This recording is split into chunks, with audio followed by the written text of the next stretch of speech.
All right, let's dive in. Today we're breaking down the 2025 Grammy Awards. We're pulling all our info from the CBS News article that really gets into everything that happened. Big wins, the snubs, all the stuff everyone's going to be talking about. One thing that really jumps out at me is how the Grammys seem to be trying to walk this line between, celebrating all the music, but then at the same time, recognizing everything going on in the world, especially those wildfires in LA. Right, yeah, we'll definitely get to that. First, though, Beyoncé. 11 nominations for Cowboy Carter. That brings her to a record-breaking 99 nominations total, which is unbelievable. And she finally gets Album of the Year after 4 nominations without a win. What do you think? What does this tell us about how the Recording Academy sees Beyoncé now? Hmm. Well, it could be that they're really starting to see how her artistry has evolved. This wasn't a pop album. It was full-on country, and it really did well. She even won Best Country Album and Best Country Duo Group Performance. This isn't just a little crossover. It's like she's fully diving into a new genre. Yeah. It really makes you wonder if this is the start of a whole new era for her, maybe a country queen. But it also makes you think about what this means for country music itself. Is it changing, becoming more inclusive? Oh, that's a really good question. Country music has always had a very specific sound and audience, Yeah. right? But we've seen artists like Lil Nas X and now Beyonce kind of blurring the lines. This could be a turning point, signaling a bigger shift in how we define the genre. Yeah, for sure. Speaking of breaking boundaries, we got to talk Kendrick Lamar. 5 nominations, and he swept every single one, including both Record and Song of the Year for Not Like Us. It's not that common to win both of those, is it? Absolutely not. It's super rare. It tells us Not Like Us wasn't just some popular song. It really hit people on a deep level. The Academy wasn't just recognizing it as a hit. They were saying something about its artistry and message. What do you think it was about that song that really connected, especially with the critics? I think it was that mix of Lamar's lyrics are just incredible and the social commentary in the song. He really has a way of capturing what's going on right now, all the complications. But we also had some amazing newcomers, in the middle of all these huge stars. Yeah, Chaperone is a perfect example of that. 6 nominations, and she wins Best New Artist. It's a good reminder that the Grammys can still be a place where we discover fresh talent. I love seeing that, especially now when it feels like everything is all about algorithms and streaming numbers. Roan's success proves that pure talent can still break through. And we can't forget Sabrina Carpenter, another rising star. She takes home Best Pop Vocal Album for Short and Sweet, and she also had 6 nominations. Carpenter winning and Roan doing so well, it kind of points to something changing in pop music, don't you think? It feels like being authentic and having a unique voice is becoming more important than the, typical polished pop star image. Do you think that's going to last? I think it has to. Listeners want something real, something they can connect with. It's not just the music, it's the artists themselves. Hmm. They're breaking down that wall between performer and audience, letting us see their vulnerable sides, their struggles. And that vulnerability, it really speaks to people. It Yeah. creates a kind of closeness and connection that you don't often get in the super produced world of pop music. Hmm. But with all these wins, there were bound to be some surprises. Oh, yeah, for sure. Taylor Swift had several nominations, but she didn't win any of the big ones. What's your take on that? It's kind of unexpected, right? She usually does so well at the Grammys. Tough to say for sure, but it might show us how the Academy's voting is changing. Maybe they were trying to recognize more diverse artists and genres, or maybe, like we were talking about before, they're leaning toward a certain sound or style that wasn't really in Swift's work this time. It's definitely something people are going to be talking about for a while. And speaking of surprises, we have to mention The Weeknd's performance. He boycotted the Grammys for years, and now he's back. Why do you think he decided to come back now? Hmm. Could be a sign of things getting better between him and the Academy. Maybe some issues got resolved. Or maybe he realized the Grammys are still a big deal culturally and decided to engage again. Yeah, it was definitely a twist, got people talking, for sure. But this year's Grammys weren't just about the music and awards, right? They also addressed those horrible wildfires in LA. Exactly. And it's important how they did it, I think. They didn't shy away from it. Yeah. They used their platform to ask for donations, spread awareness. They even brought some LA County firefighters on stage to present an award. That was powerful. Everyone was giving them a standing ovation. It showed they understood how serious it was, and they wanted to show their support for everyone affected by the fires. Yeah, it shows a sense of responsibility, like what we're seeing more and more with award shows these days. It's not just about celebrating, it's about using their reach to support important causes. It feels like a good change, recognizing that these events can reach so many people and inspire them to do something. Absolutely. In that way, this year's Grammys weren't just about music. They became a place for social commentary and a call to action.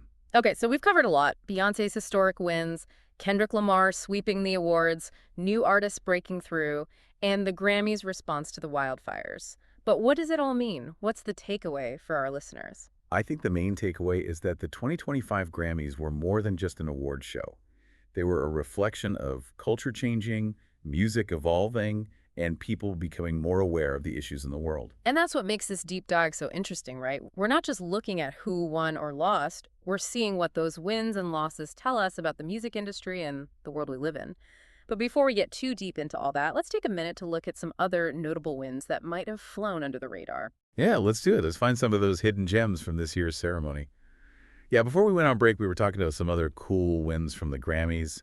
One that really caught my eye was Doechii winning Best Rap Album for Alligator Bites Never Heal. Doechii, yeah, her music is just so different, so bold. What do you think her win tells us about where rap music is headed? I think it shows that the genre is becoming more open to new voices and styles. Like, for a long time, female rappers have had to really fight to be recognized in a field dominated by men. Doechii winning feels like a victory for, creativity and representation. Totally agree. It's like the Academy is recognizing that rap isn't just one sound, one perspective.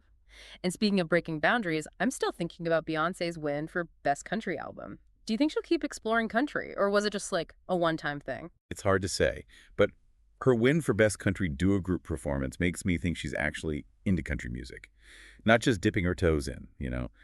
I'm curious to see what she does next. But while we're on the topic of pop music, we should mention some of the other nominees for Best Pop Vocal Album. Oh yeah, besides Sabrina Carpenter, we had Billie Eilish with Hit Me Hard and Oh, Soft, that's right. and Chappell Roan with The Rise and Fall of a Midwest Princess, all very different albums. Exactly. Eilish's music often goes to these darker, more introspective places, while Roan's has this, like, playful, almost theatrical vibe. And then you have Carpenter's Short and Sweet, which is more of that classic, catchy pop sound. It just shows you, even in one genre, there's so much room for artists to be themselves and express themselves. Yeah, it's like the genre is expanding to include all these different moods and styles. But with all this focus on new artists and changing genres, it's good to remember that some familiar faces were winning too. Right. Lady Gaga and Bruno Mars won Best Pop Duo Group Performance for Die With a Smile. They've both been around for a while, but they're still making music that people love. Their win shows how powerful collaborations can be, how two artists can come together and create something truly special. And talking about enduring power, the Beatles got a nomination for Record of the Year for Now and Then. That's wild. That song came out decades ago. What do you think it says about their music that it can still be up there with today's hits? It tells us their songwriting is timeless. The Beatles' music reaches across generations. It connects with people on a really deep level. It's a reminder that true artistry has a lasting impact. It makes you wonder if any of the songs nominated this year will still be relevant in 30 years. Which brings us back to those snubs we were talking about. We mentioned Taylor Swift, but were there any other artists you thought would win but didn't? I was a little surprised that Steve Lacy didn't win anything for Gemini Rights. It got amazing reviews, and I thought he had a good shot in a few categories. Yeah, it's always hard to tell what the voters are going to go for, but those snubs make us think about how the Grammys work, don't they? Are they recognizing the right artists? Are they keeping up with what's happening in music? That's a conversation that's been going on forever. I don't think there's an easy answer. But what I will say is that this year's Grammys felt different. They were about more than just celebrating music. They touched on something deeper, more human. You're talking about the wildfires, right? Yeah, the way they brought that into the ceremony was really powerful. They didn't just mention it quickly. They highlighted how bad it was and asked viewers to help. I think that resonated with a lot of people. It showed they weren't out of touch, that they knew about the struggles happening outside the crypto.com arena. It felt sincere. And it wasn't just the wildfires. There's this feeling of empathy throughout the whole night. It felt like they were trying to find that balance between celebrating and reflecting, between enjoying the music and recognizing the complexity of the world we live in. That's interesting because I felt that too. Like they were trying to celebrate art without ignoring the realities of life. Speaking of which, were there any other moments that felt particularly meaningful or thought-provoking?